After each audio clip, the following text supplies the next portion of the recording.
One of the biggest box office disasters in recent years is 2012's Disney film John Carter. In case there was any doubt that Disney had no interest in producing a sequel, it was announced yesterday that the film and television rights to Mars series have reverted back to Edgar Rice Burroughs, Inc. A statement released by the company said the following.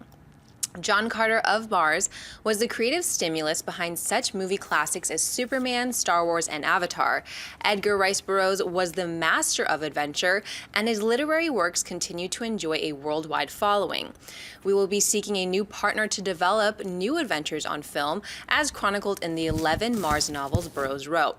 This adventure never stops. Along with a new Tarzan film in development by Warner Brothers, we hope to have John Carter of Mars become another major franchise to entertain worldwide audiences of all ages.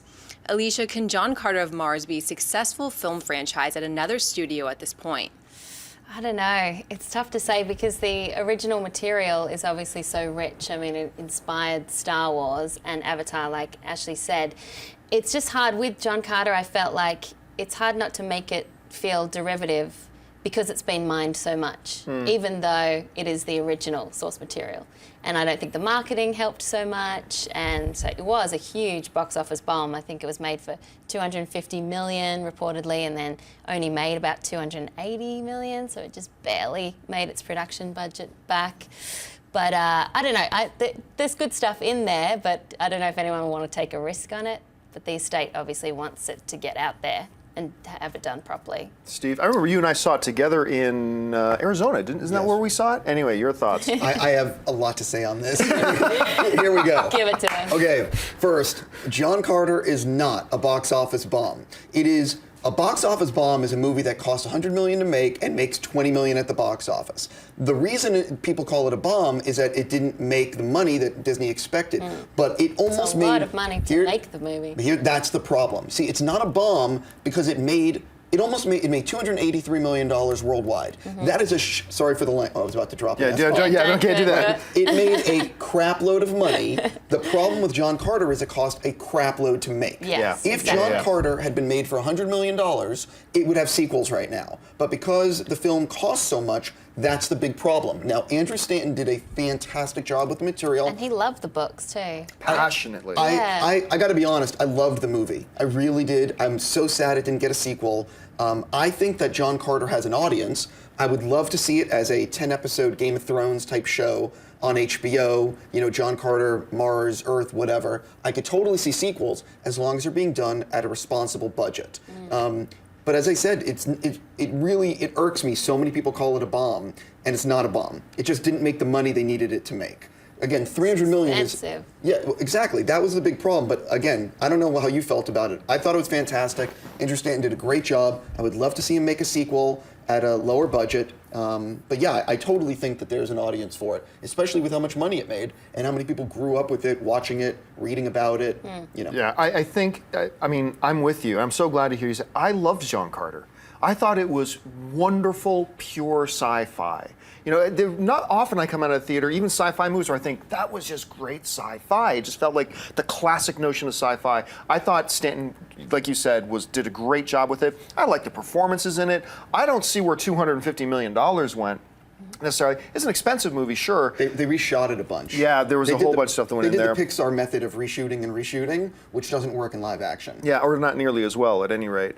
And I've always made that argument. Is it a bomb if almost $300 million worth of people go to see it? Okay, so... But they barely made the money back. You can still lose, when you lose the company $200 million, because, you know, once you add, you know, about a $30 million market, I think they said they had, which makes it equal to its what it made at the box office, about 280. Add 30 million to that, so about 280 wash even, but then about 30% of that stays with the movie theater. So now suddenly John Carter, which looks like it broke even, actually loses almost $200 million, and that makes Disney step back. But you know, you and I talked in Arizona too when we saw this film. I think both of us came out and said, "Man, that movie's really good." But the marketing's so bad, no one's going to see it. Yeah. What's funny is I didn't say that. I think they struggled with the beginning of that film. The intro was something that they tweaked and worked on again and again. And it's really hard. It's hard to sort of get people. It's a hard movie to sell to average people. They tried their best. The opening of the movie struggled with how to introduce the story to audiences. And listen, I mean, again, the movie just cost too much money to make. It was a very expensive film. That movie should never, ever have been allowed to spend that much money to get it in theaters. Yeah, and I thought I personally did think they did a horrible job with the marketing. I thought taking of Mars out of it, just calling it John Carter, but that's a minor thing. But then, in never watching the trailers, did I get a sense for what is this movie and what are they going for? Now, granted, it's a difficult movie to do that for, but I remember talking to the publicist when we were in Arizona there, saying, guys, you guys really dropped the ball on this because I don't think anybody has any clue what this movie really is. That was the problem. No one knew what it was going to be Between about. that and you nailed it, the whole production budget of it, it just made for an unfortunate mess. And I wanted a sequel too, so bad. I really, really wanted a sequel.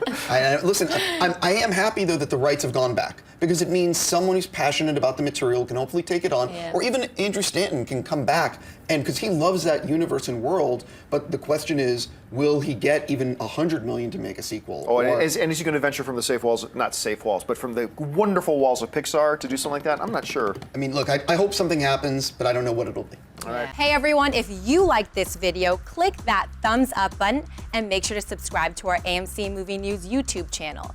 It's free and helps you stay up to date with all the latest movie news, as well as our daily AMC movie talk show. Also, make sure that you follow us on Facebook and Twitter to stay up to date with all of our special promotions, contests, and prize giveaways.